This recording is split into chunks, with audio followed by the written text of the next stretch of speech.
এই হচ্ছে ঠাকুর।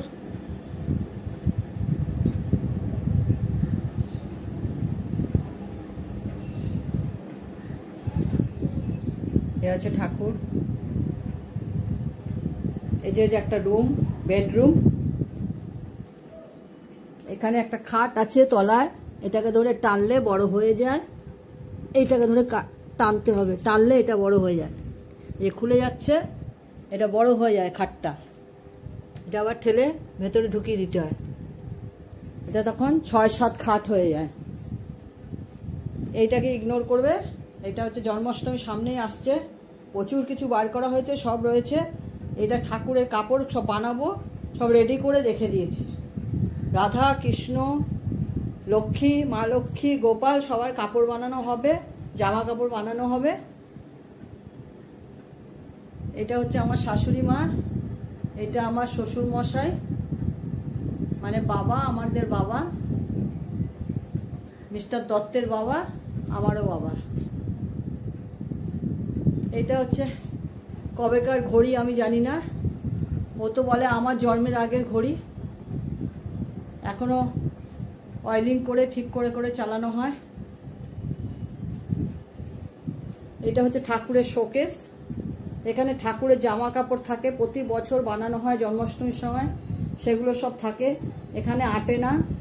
সেকেন্ড একটা আলমারি আছে, এই আলমারিটার মধ্যে রাখা হয়। এটা আমার শাশুড়ির আলমারি, এটার মধ্যে ঠাকুরের জিনিস রাখা হয়।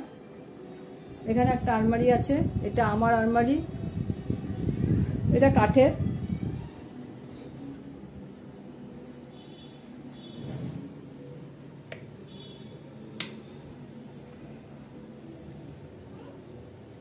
এটা পুরোটা দেখো, দিনের বেলা তো, রাত্রিবেলা হলে বেশি ভালো দেখা যায়। এটা হচ্ছে আমার মেন ডোর, এটা হচ্ছে মেন ডোর। আলোটা কম আছে। এটা হচ্ছে মেন ডোর। এখানে দুটো জুতোর র্যাক আছে। এটা হচ্ছে শোকেস, একটা শোকেস। এটা হচ্ছে ডাইনিং, এটা হচ্ছে ডাইনিং। এটা একটা শোকেস। এটা হচ্ছে ফ্রিজ ডবল ডোরের। এটা হচ্ছে বেসিন। বেসিনটার মধ্যে আমরা কোনো ভাত খাওয়ার পর কোনো এখানে আমরা আচাই না, আচাই না মানে মুখ টুক ধুই না, এখানে আমরা কোনো কিছুই এখানে করি না। এটা জাস্ট ঠাকুরের জন্য। এই ঠাকুরের বাসন উপর করা দেখছো, এগুলো আমরা সন্ধেবেলা আবার সন্ধে দেবো, তখন এই বাসন ধুয়ে ঠাকুরকে পুজো দেবো, খেতে দেবো। এই বেসিনটা শুধু জাস্ট ঠাকুরের জন্য। এখানে কোনো এঁটো কাটা কিছু, মুখ ধোয়া কিচ্ছু হয় না আমাদের। হ্যাঁ, আয়নাতে মুখ দেখবো, মুখ দেখা যায়, মুখ দেখি। টয়লেটে আমাদের একটা বেসিন আছে, ওই বেসিনেই আমরা সব কিছু করি। এই যে টয়লেটটা অত ভালো করে দেখাচ্ছি না।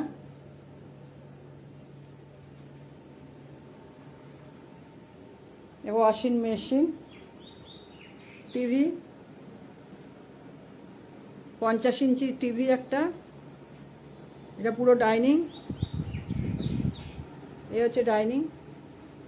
ডাইনিংয়ে খুব আলো আছে, যেহেতু শাটার জানলা, জানলাগুলোর জন্য একদিকে ই করে দিয়েছে, অনেক চওড়া চওড়া জানলা শাটার, ওই জন্য কাছে পুরোটা অর্ধেক ঢেকে আছে। অনেক বড় জানলা, এটা অনেক বড় জানলা।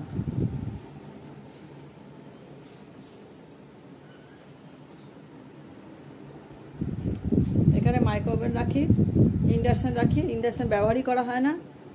এই হচ্ছে বক্স জানলা, বালিশ রোদে দিয়েছি। এখানে শীতকালে সিজন ফ্লাওয়ার সব ফুল লাগাই, এখন সব ফাঁকা, ছাদে সব আছে। আমার ছাদ বাগানে সব ছাদে থাকে। এটা হচ্ছে আমার রান্নাঘর, কিচেন। যতটা পারি পরিষ্কার পরিচ্ছন্ন রাখার চেষ্টা করি।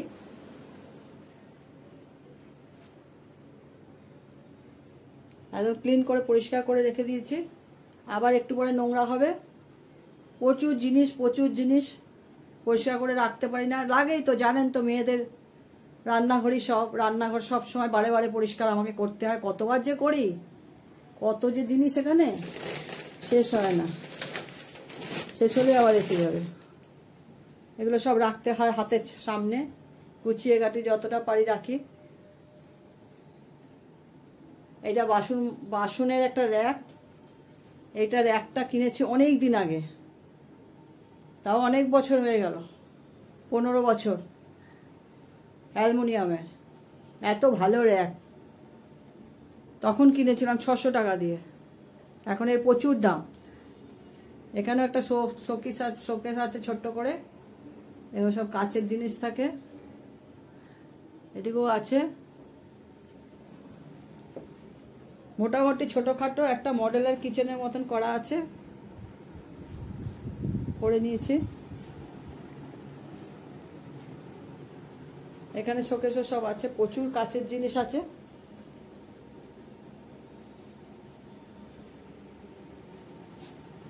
এখানে দুটো সোফা চেয়ার আছে, সোফা কাম্বের ছিল, দিয়ে দিয়েছি, অত রাখার জায়গা নেই। জামা কাপড় গুছিয়ে রাখার আলনা ছিল কাঠের, দিয়ে দিয়েছি। আমার শ্বশুর মশাইয়ের সব সেগুন কাঠের সব জিনিস। চেয়ারগুলো রেখে দিয়েছি প্রাণে ধরে। এই খাটগুলোও তাই, চাকা সিস্টেম করে নিয়েছি, সব সেগুন কাঠের খাট। ইংলিশ প্যাটার্নের ছিল, পায়ার কেটে বক্স করে নিয়েছি জিনিসপত্র ভরে রাখার জন্য। এটা হচ্ছে আমার বিয়ের খাট।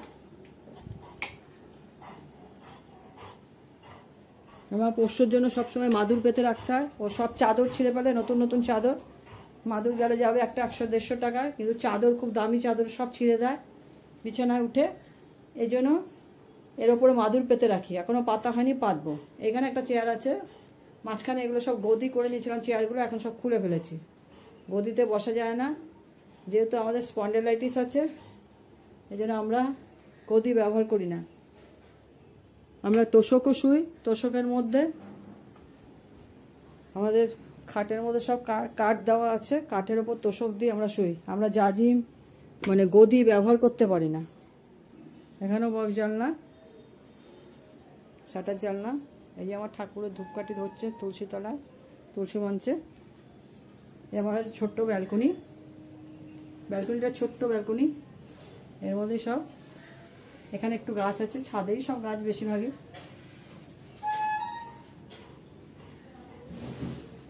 ঘরে পশু থাকলে যা হয়, পরিষ্কার পরিচ্ছন্ন রাখা যায় না, কিছুক্ষণ পরই সব নোংরা হয়ে যায়। এই বেডরুমেও একটা টিভি আছে।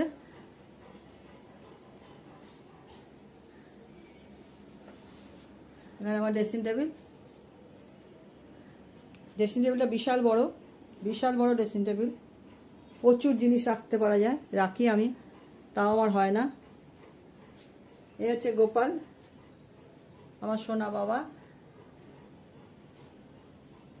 এই হচ্ছে আমার বিয়ের আলমারি।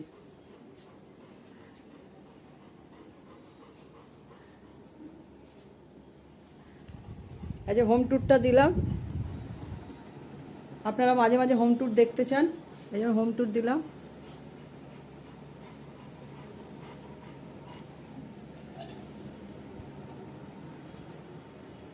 আমাদের ডাইনিংটা অনেক বড়, তা আমি মানানসই করে রেখেছি ছোট্ট একটা খাওয়ার টেবিল, ডাইনিং টেবিল ছোট্ট বানিয়ে নেওয়া হয়েছে লোক দিয়ে, কাঠের মিস্ত্রি দিয়ে। আমরা এই ফ্ল্যাটে এসেই করেছিলাম, আগেরগুলো সব দিয়ে দিয়েছি। এই শোকেসটা আমার আঁকা থেকেই বানানো হয়েছে, অনেক কিছু আমি এঁকে এঁকে দিয়েছি, তারপর সেই হিসাবে ফার্নিচাররা বানিয়ে দিয়েছে ফার্নিচারওয়ালারা। এই হচ্ছে আজকে রান্না সেরকম কিছু করিনি, এই জন্য দেখাইনি, শরীরটা ভালো লাগছে না। ঠিক আছে, টাটা।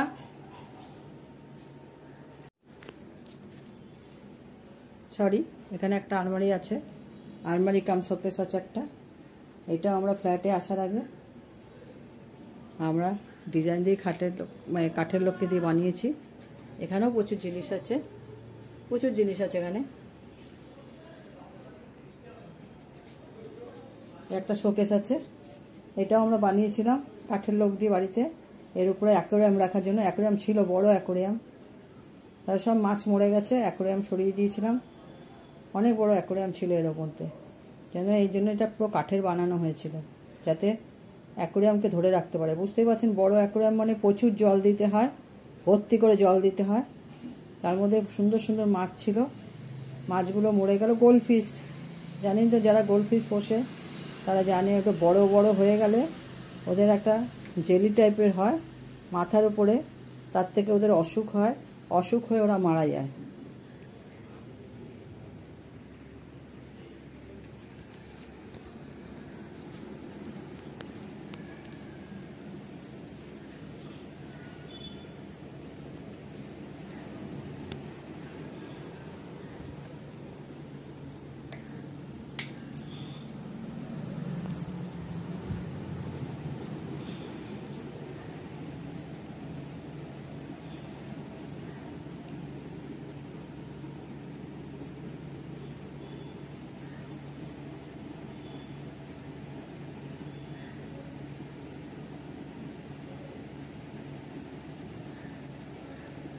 ডাইনিংটা রিসেন্ট আবার রং করিয়েছি।